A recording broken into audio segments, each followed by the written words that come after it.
Friends, welcome to बाय दुजा। काय तुमचं बाळ सारखं सारखं आजारी पडतं आणि तुम्हाला टेन्शन आलंय? गेले 1 महिना झाले बाळ आजारी आहे, गेले 1.5 महिना झाले बाळ आजारी आहे, सर्दी खोकला ताप बरा होतोय, परत सर्दी खोकला ताप बरा होतोय, परत सर्दी खोकला ताप, आणि तुम्हाला हे कन्फ्युजन आहे. चला, तुमच्या ह्या पर्टिक्युलर प्रश्नाचं जे उत्तर आहे किंवा तुमच्या ह्या पर्टिक्युलर काळजीचं जे कन्फ्युजन आहे ते आपण ह्या पर्टिक्युलर व्हिडिओमध्ये क्लिअर करून घेणार आहे. एक गोष्ट लक्षात ठेवा, तुमचं बाळ जेव्हा जन्माला येतं आणि आयडियली पहिले 3 वर्ष किंवा आपण म्हणतो पहिले 1000 दिवस जे असतात बाळाच्या आयुष्याचे ते खूप जास्त महत्त्वाचे असतात. सो पहिले 1000 दिवस आयडियली पोटाच्या आतमध्ये पासून 2.5-3 वर्षाचा जो एज असतो ह्याच्यात पिल्लू भरपूर काही शिकून जातं आणि भरपूर काही समजून जातं. पण या सगळ्या काळात बाळाची इम्युनिटी अजून डेव्हलप नसते. आपली इम्युनिटी कशी डेव्हलप होते माहिती आहे तुम्हाला? की आपल्याला सर्दी खोकला होतं, मग आपली बॉडी विचार करते, अच्छा हा सर्दी खोकला झाला आहे का, आता याच्या अगेन्स्ट आपल्याला प्रोटेक्शन क्रिएट करायचं आहे. मग आपली बॉडी त्याच्या अगेन्स्ट प्रोटेक्शन क्रिएट करते, म्हणजे आपली इम्युनिटी स्ट्रॉंग झाली. आता आपल्या बाळाला ऑब्व्हियसली पोटाच्या आतमध्ये सर्दी खोकला ताप लूज मोशनचे काही नव्हतं. जन्माल्यानंतर पहिल्यांदाच एखाद्या व्हायरसचा अटॅक होतो, ऑब्व्हियसली इम्युनिटी एवढी स्ट्रॉंग नाही, सर्दी खोकला झाला. मग त्या सर्दी खोकल्याच्या अगेन्स्ट बाळाची बॉडी काम करायला लागते. मग ती बाळाची बॉडी समजून घेते की अच्छा हा व्हायरस आहे, मग ह्याच्या अगेन्स्ट मला इम्युनिटी कशी तयार करायची. मग तुमच्या बाळाची बॉडी ती इम्युनिटी तयार करते आणि असं करत करत करत करत बाळाची इम्युनिटी वाढत जाते. सायन्स म्हणतं की ऑन अँड ॲव्हरेज पहिल्या 2 वर्षात तुमचं बाळ 20 ते 25 वेळा डॉक्टरच्या व्हिजिटला जातं, स्पेशली ते आजारी पडले म्हणून, जे वॅक्सिनेशन सोडून आहे.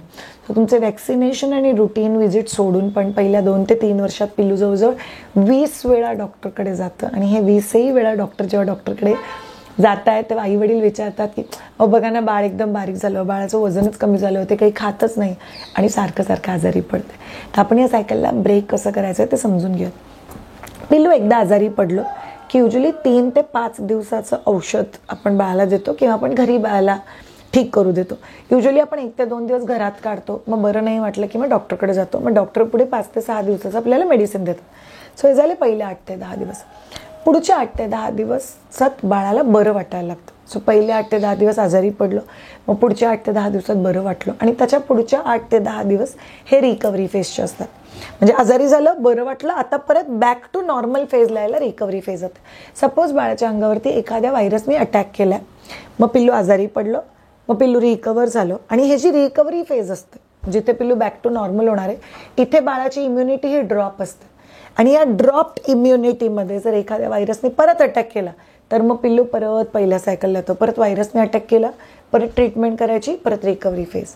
म्हणून जर तुम्ही म्हणता की माझं बाळ 1 महिना झाले आजारी आहे, ॲक्च्युली ते आजारी नाही आहे. दर रिकव्हरी फेजला, सो प्रत्येक व्हायरसची रिकव्हरी फेज ही वेगळी असते. कशाची 3 ते 4 दिवस, कशाची 5 ते 6 दिवस, कशाची 7 ते 9 दिवस. तर जी काही रिकव्हरी फेज असेल बाळाची, त्या रिकव्हरी फेजमध्ये बाळ सारखं सारखं आजारी का पडतं? कारण बाळाची इम्युनिटी अफेक्ट होते, आणि बाळाची इम्युनिटी जितक्या वेळा जशी अफेक्ट होईल रिकव्हरी फेजमध्ये तेवढं बाळ आजारी पडत जातं. म्हणून आपण कोणती गोष्ट लक्षात ठेवायची? पहिली आणि महत्त्वाची गोष्ट, बाळाला ओव्हर प्रोटेक्ट करू नका, बाळाला आजारी पडू द्या. बाळांनी आजारी पडणं हे त्यांच्या इम्युनिटीसाठी खूप जास्त महत्त्वाचं. दुसरी गोष्ट, लॉनमध्ये खेळणं, मातीत खेळणं, पाण्यात खेळणं, हे सगळं पिल्लूनी केलं पाहिजे, कारण हे त्यांच्या सेन्सरी मोटर डेव्हलपमेंटसाठी खूप जास्त महत्त्वाचं.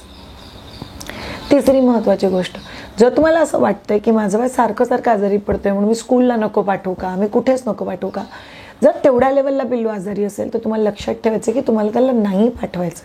आपण काय करतो, पिल्लू आजारी असतं, मग त्याला औषधाने थोडंसं बरं वाटायला लागतं, परत शाळेत पाठवतं, पिल्लू परत दुसरा व्हायरस घेऊन येतो. सो बरं वाटायला लागल्यानंतर 2 ते 3 दिवस बाळाने घरात राहणं खूप जास्त महत्त्वाचं आहे, ती इम्युनिटी पूर्ण बूस्ट होईपर्यंत. चौथी महत्त्वाची गोष्ट, घरात कोणाला अखंड सर्दी खोकला ताप असेल किंवा बाळाची सर्दी खोकला बरी होती आणि अजून कोणाला तरी सर्दी खोकला झालेला आहे, तर तुम्हाला त्या स्पेसिफिक फेजमध्ये बाळाला त्या माणसापासून लांब ठेवणं खूप जास्त महत्त्वाचं. अगदी तुम्हाला जरी झालं असेल तरी डबल मास्क लावा. खोकताना किंवा शिंकताना जर तुम्ही चुकून हातावरती घेतलं असेल तर स्वच्छ जाऊन हात धुवा. हात धुतल्याशिवाय बाळाला घेऊ नका, तर त्याचा खूप जास्त फायदा होईल तुम्हाला. याच्याच बरोबर तुम्ही बाळाच्या जेवणामध्ये, जर ब्रेस्ट फीडिंग बेबी असेल तर आईच्या जेवणामध्ये, आणि बाळ जर जेवत असेल तर बाळाच्या जेवणामध्ये मल्टीविटामिन्स ॲड करा. म्हणजे रेड, येल्लो, ग्रीन या कलरचे व्हेजिटेबल्स, फ्रूट्स, सॅलड्स, भाज्या. त्याच्याचबरोबर तुम्हाला पिल्लूला दिवसातून 2दा ऊन दाखवणं खूप जास्त महत्त्वाचं आहे, कारण ही जी रिकव्हरी फेज असते बाळाची, त्याच्यात पिल्लू जेवढं ऊन खाईल तेवढं व्हिटॅमिन डी वाढेल, जेवढं व्हिटॅमिन डी वाढेल तेवढी इम्युनिटी वाढेल, जेवढी इम्युनिटी वाढेल तेवढं आपलं पिल्लू कमी आजारी पडणार.